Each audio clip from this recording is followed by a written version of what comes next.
called Sport Witness claim that before agreeing to take over Tottenham, Roberto De Zerbi had a major meeting with the ownership. During that, he discussed potential transfer targets and his general long-term visions for the club. He put forward Manuel Locatelli's name as someone who can help him improve this Spurs side, especially if they survive from relegation. I mean, he's not going to come in the Championship, let's be honest. But obviously, it's important to note that these two, he played under him at Sassuolo, and that's where he really made his name, Locatelli, and got that big move to Juventus, I think, off the back of that. So they've worked together, they've thrived with each other, so maybe it's something that could happen. I mean, I would love it. I think Locatelli is a brilliant player and he's absolutely perfect for us as well. So I think he's exactly what we're missing, that kind of midfielder who's very technical, can dictate the pace of a game, high volume passer, and got a brilliant passing range as well. And I think he's the kind of player De Zerbi really appreciates in the central midfield. And so if we could get someone like him, that would be amazing.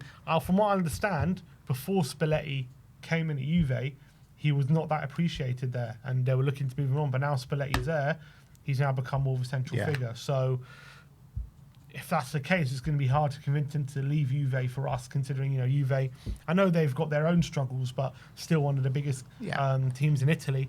And leaving them to come to Tottenham, given the state of where we're at, is a tough sell. But maybe De Zerbi's a man to sell him that vision. We've seen as well, players like Tonali have left AC Milan to go to Newcastle, even though he was a very well-loved player at a big club like AC Milan. So maybe it's possible, but I still think it's a tough sell. I think if we're going to get a player like Locatelli's, of the profile of Locatelli, it's going to have to probably be someone a bit more unknown, a bit more under the radar, and we're going to have to rely on our scouting to do it. But for sure, if I'm De Zerbi, I'm calling up Locatelli and having those conversations and seeing if anything can be done to convince him. Yeah. Back on what you're saying about how he's kind of flourishing at Juventus this season, I've seen a few games in the Champions League where he has just ran that game. I mean, that game against Galatasaray, when Juventus got knocked out, it just all fell apart when Locatelli went off. Yeah.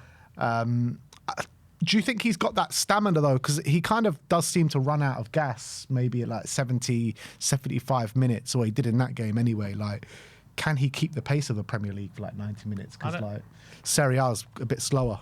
I don't see why not. I mean, look, I think a lot of players like him obviously rely more on their technical ability than their physical ability, but you've got to make up for it in other ways. So, Yuri Tielemans isn't the most physical, but they've got players like Onana around him. He's got stamina, though, Tielemans. Yeah, I think there's no reason. I don't think Locatelli has a problem there. I think he should be fine. Obviously, there's worries, and you got if there is a problem there, even if there is, you make adjustments. And I think he's exactly what we need. I don't think there's a problem with him in the Premier League. In terms of on the ball, he's definitely exactly what we need. I'd love to see him at Spurs. I really would, and he's probably someone that we should have seen over the last couple of years.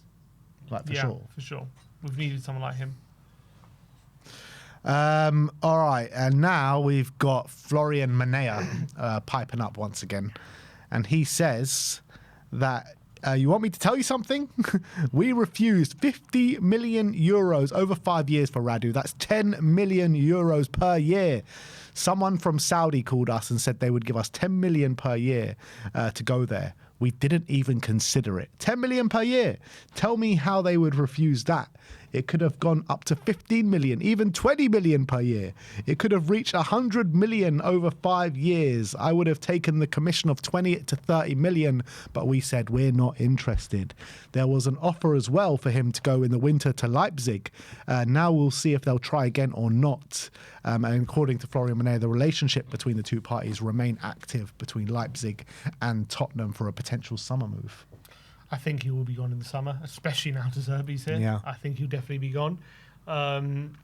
It would have been best for everyone if he went to Leipzig, but I'm trying to remember what our situation was at centre-back at that point. Was he playing? I don't think he was playing, was he? But when? In January, when... No, he wasn't playing, but we were lacking options. Him, we needed him as a backup option. Yeah, so I think it maybe made sense at that point just to keep him around. Although there were a lot of rumours he was going to go on loan and things like that. Yeah, wasn't there? we both were kind of agreement at the time, like we can't let him go unless we bring in like 2 more. Yeah, so I think he'll be gone in the summer. I don't think he's going to play much between now and the end of the season. So I think it's best for everyone. I think he needs to move, and I think we need him to move. Yeah, absolutely. But 50 million, I mean, rejecting Saudi, I mean, if it is true, shows his ambition to make it work in Europe. I wonder how much the offer from Leipzig was. I reckon it was probably a loan deal or something. But Yeah, maybe loan with an option or something like that. I doubt. Or maybe he just a rejected it. straight I reckon loan. we rejected it. I don't know, maybe not. Well, I think they're saying that he rejected Saudi personally. He didn't want to go there, but maybe it was us that rejected Leipzig. All right. Well, that is your Tottenham update for today. There's a bit of one here from Michael Bridge. There's a couple things actually. Michael Bridge. Oh, where was it? Sorry. He just spoke about Zerbi, and he says. Just had it up. It went away. He says. Zerbi expected to arrive in London today. He'll start work with the squad on Friday when everyone has returned from international duty. There are no plans for him to have a press conference this week. He wants to have a week to work with the players, assess his options and prepare for the game at Sunderland a week on Sunday with Sky Cover. So there you go. He's arriving. So he wasn't there yesterday. We heard rumours he was there yesterday, but I guess that wasn't true. Well, unless he was there and then wasn't there and then is there on Friday. So yeah, I mean, I'm looking forward to how he sees different players, how he assesses the squad, and yeah, I guess we'll have to wait until next week to actually hear from him first. I'm sure we'll do some in-house interviews. Yeah, he'll do an in-house interview, but in terms of really addressing the press, will be the first press conference. Is everyone going to be back Friday? Is that right? Yeah, everyone should be back by Friday. Everyone will be back on Friday. Everyone's on their way back now. Everyone's on their way back. I'm looking forward to this. It should be fireworks at training. All right, well, that is your Tottenham update. And now it's time to get some people